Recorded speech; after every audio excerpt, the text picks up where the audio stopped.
Сәлеметсіздер ме, құрметті көрермендер.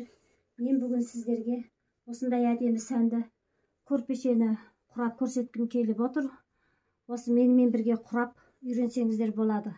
Ол үшін бізге жан-жағы 12 сантиметрлік осындай көк матадан, мынау матви белдір дейді, сол белдірдан алдым мен. Осындай көкті қиып аласыздар, жан-жағы 12 сантиметр. Міне, жан-жағы 12 сантиметрден. Осындайдан қиып аласыздар. Сосын мынаны 6 сантиметрлік. Bir жағы, міне жері 6 сантиметрден осындай ақ қиықша. Негізі мынаның тең ортасынан былай бөлгендегідей размерде болу керек. Енді мынау сол жан-жағы 6 сантиметрліктен осындай қызыл 4x3 квадратты қиып аласыздар. Осының барлығын осылай қиып даярлап алғаннан кейін, енді біз осыны тігіп бастаймыз. Енді осыны құрамас бұрын біз алдыменен енді осының міне сызық-сызығы менен былай даяр тұр ғой бұл. Мынандай шетінен бастап құра алмайды бұл.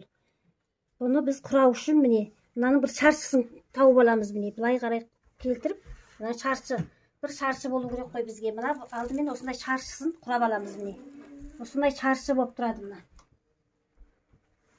Бұл осы әдемі құрақты мына шаршысымен қойып, мынандай қолтырмаш дейтін мынандай келетін жеріне ою келтіріп кетуге де болады. Мен енді ол үшін ою келтірмей осыны бірақ құрағай отырмын. Бізге міне бір жақ мынандай бұрышынан бастап біз құраймыз. Құрағанда бір дегенде мысалы көк тұрса, қызыл менен ақты астына шүпірегін салып отырып, өз матадан соны былай чеке-чеке былай құрап шығамыз. Бұны құрау өте оңай болады. Міне бір қызыл менен ақты бірыңғай былай ұзынынан құрап аламыз.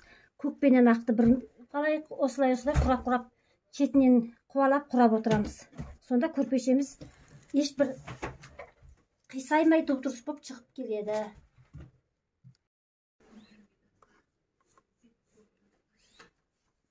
Біз енді осыны құрамас бұрын, енді мына біз өз матамызды осылай машинаның табанына қойып аламыз дағы, мынаның ығына қарай отырып, міне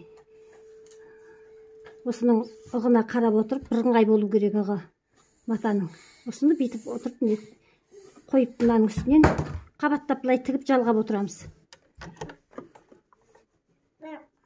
Өте біркелкі болу керек, арасында ірку қалмау керек бұның. Ірку қалтырмай осылай түстіруіміз керек.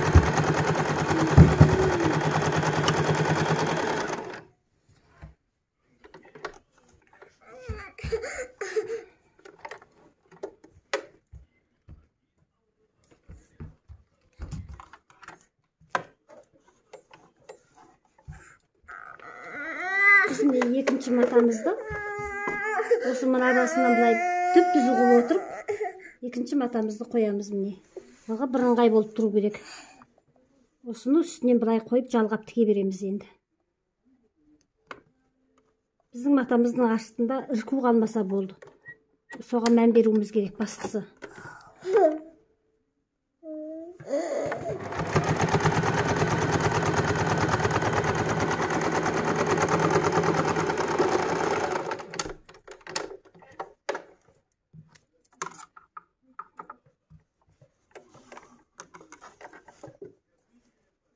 Міне былай қарай осылай жалғап тіге береміз.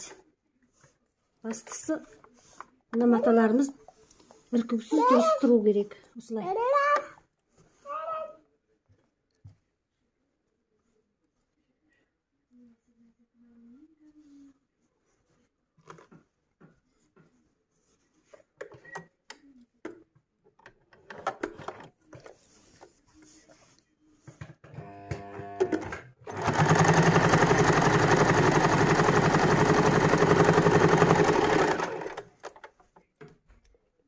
Міне мен жаңегі пішіп алған құрақтарымызды барлығын бір-біріне былай құрап шықтым. Ақ пенен көгін бірыңғай, қызыл менен ақты бірыңғай, рет менен осылай құрап шықтық. Енді біз бұларды қайтадан бір-біріне қайта біріктіре саламыз. Міне өте оңай болады бұл құрақ.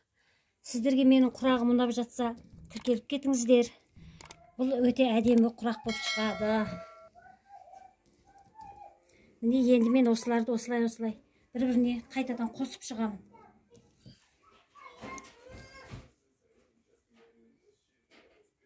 барлығын осылай қосып шығамын енді. Сонда бір көрпеше болып шығады.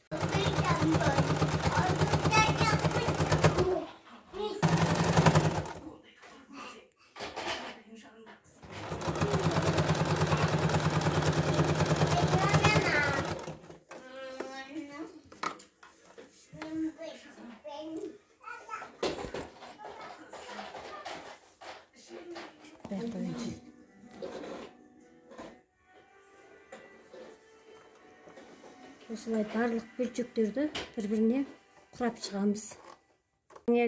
Даярлап алған құрақтардың барлығын құрап бітірдім. Осындай құрақ болып шықты. Бұл негізі кереге көзді шаршы құрақ деп аталады. Құрақ түсінікті болды деп ойлаймын сіздерге. Түсінбегендеріңізді комментарияға жазыңыздар.